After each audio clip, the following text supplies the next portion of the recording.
അവിടെ ദിനാറാണ് അവിടുത്തെ കറൻസി. അപ്പം ഏത് രാജ്യത്ത് ചെന്നാലും നമ്മൾ ആദ്യം ചെയ്യേണ്ട പണി എന്ന് പറയുന്നത് ഈ കറൻസി മാറിയെടുക്കണം, കറൻസി എക്സ്ചേഞ്ച് ചെയ്യണം നമുക്ക്. കാരണം ടാക്സി വിളിക്കണമെങ്കിൽ മുതൽ ഇനി അങ്ങോട്ട് ഇവിടുത്തെ പൈസ വേണം.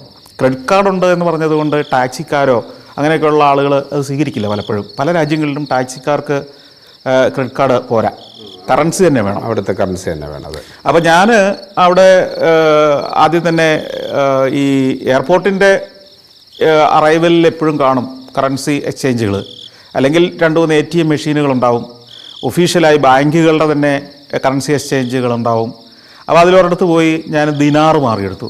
അവിടുത്തെ ഒരു ദിനാർ എന്ന് പറയുന്നത് നമ്മുടെ ഏതാണ്ട് ഒരു 70 പൈസ ഉണ്ടെങ്കിൽ ഒരു ദിനാറാവും. അതായത് നമ്മുടെ ഒരു 70 രൂപയ്ക്ക് അവിടുത്തെ 100 ദിനാർ കിട്ടുമെന്ന് ചുരുക്കം. ശരി. നമ്മളുടെ ഇതിന് തുല്യമാണ് ഏകദേശം അവിടുത്തെ എക്സ്ചേഞ്ച് റേറ്റ്. എക്സ്ചേഞ്ച് റേറ്റ് മാത്രമല്ല, നമ്മളുടെ ഒരു വാല്യൂ, നിലവാരം.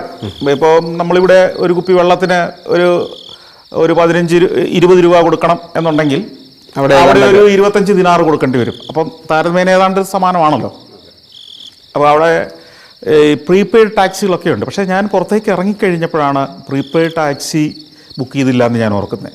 തിരിച്ച് കയറാൻ ഇവരോട്ട് സമ്മതിക്കുകയില്ല എയർപോർട്ടിനകത്തേക്ക്. അങ്ങനെ നിൽക്കുമ്പോൾ ഓരോരോ ടാക്സികൾ ഇങ്ങനെ വന്ന് നിൽക്കുന്നു, അതിലേക്ക് ആളുകൾ കയറിപ്പോകുന്നു. അപ്പം പ്രീപെയ്ഡ് വേണ്ട എന്ന് എനിക്ക് മനസ്സിലായി.